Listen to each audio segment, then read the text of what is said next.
Lumutang na ang isa pang sugar daddy rin umano ng aktor na si Dominic Roque na isa ring malaki at kilala na personalidad. Maliban kasi sa napaka-kontrobersyal na lalaking politiko na nagmamay-ari umano sa condo unit na tinitirhan ngayon ni Dominic, ay may lumutang pa na isa na siyang nagregalo rin sa aktor ng isang malaking gasoline station. Narito ang buong detalye. Ngunit bago tayo magpatuloy, huwag kalimutang i-like, share, subscribe, and click the notification bell for more updates and for more upcoming videos. Maraming salamat! Kalat na ang di umano'y tunay na dahilan sa hiwalayan ni Bea Alonzo at Dominic Roque dahil umano sa prenuptial agreement.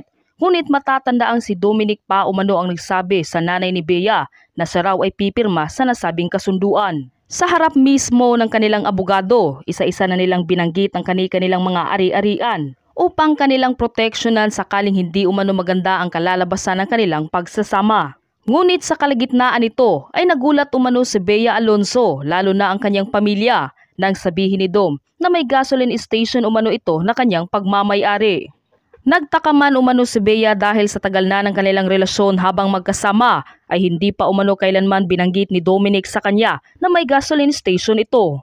Ito umano ang dahilan kung bakit pinaiimbestigahan ng pamilya ni Bea si Dominic. Dito ay nalaman umano nila na ang gasoline station na ito ay bigay pala umano kay Dominic sa isang lalaking maimpluwensya at kilalang personalidad. Natuklasan rin umano nila ang iba pang past ni Dominic, kaya ito umano ang isa sa pinakamalaking dahilan kung bakit biglaang kumalas si Bea sa kasal nila ng kanyang fiancé na si Dominic dahil tila hindi na umano ito masikmura ng aktres. So, ito na nga mga Mars, no? Medyo mabigat pa yung dibdib ko, di ko kinaya. Yung mga nalaman ko few minutes ago. So, ang totoo palang dahilan ng hiwalayan kung bakit hindi natuloy yung kasal.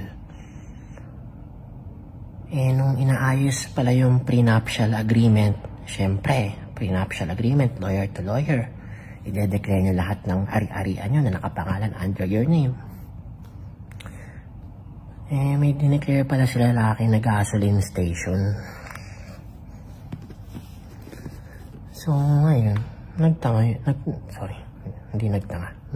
yung pamilya ni babae kung saan galing tong gasoline station na to Wala ka namang kita, model-modelan ka lang naman Paano ka nakapagpundar ng gasoline station?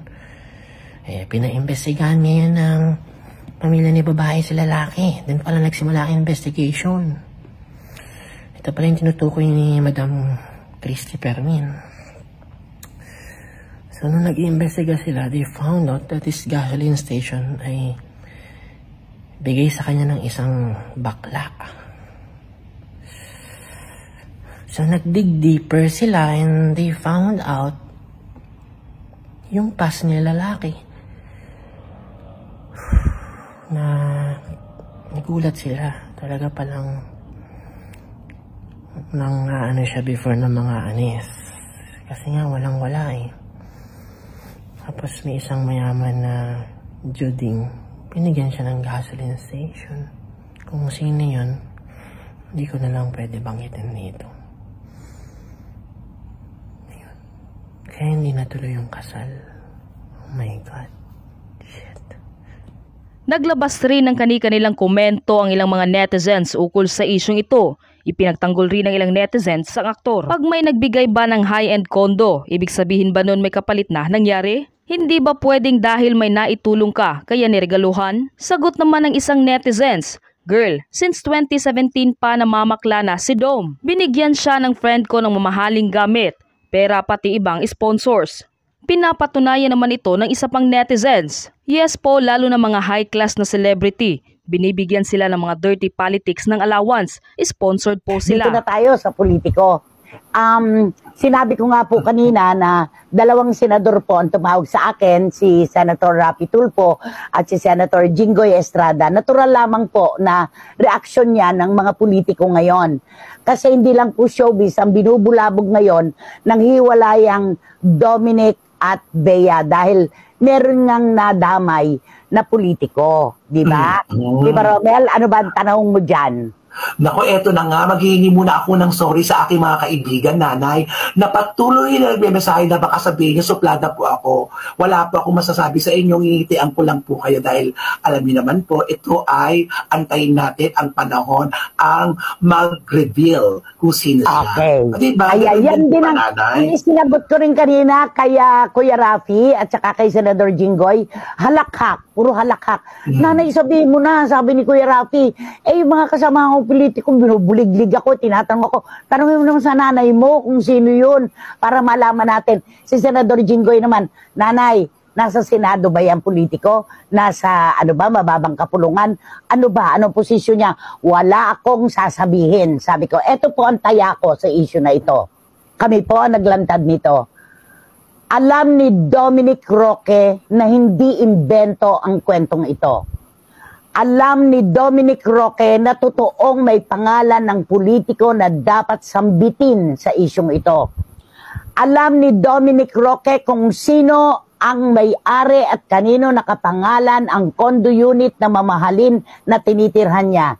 Alam ni Dominic Roque na siya ang dapat magpaliwanag at magbukas ng issue at hindi kami.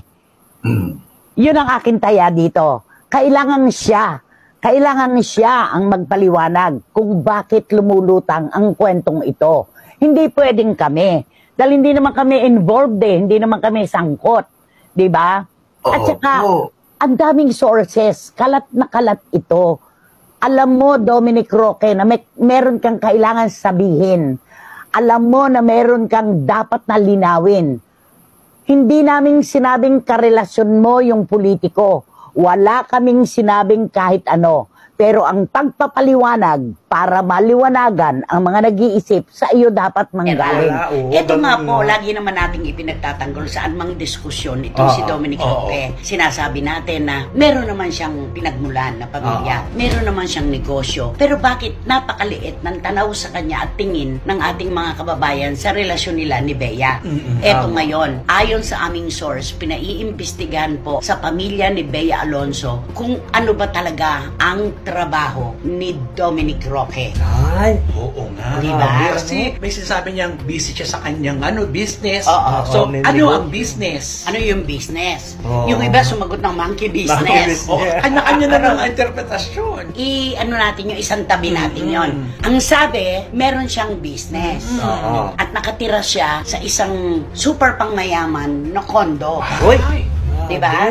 Yung mga sikat na artista nga, hindi naglakas loob na tumira doon. Oo, hindi nila kaya. Diba? So, siguro'y gumugulong na yung investigasyon dahil merong nakaalam na, oo, may trabaho siya.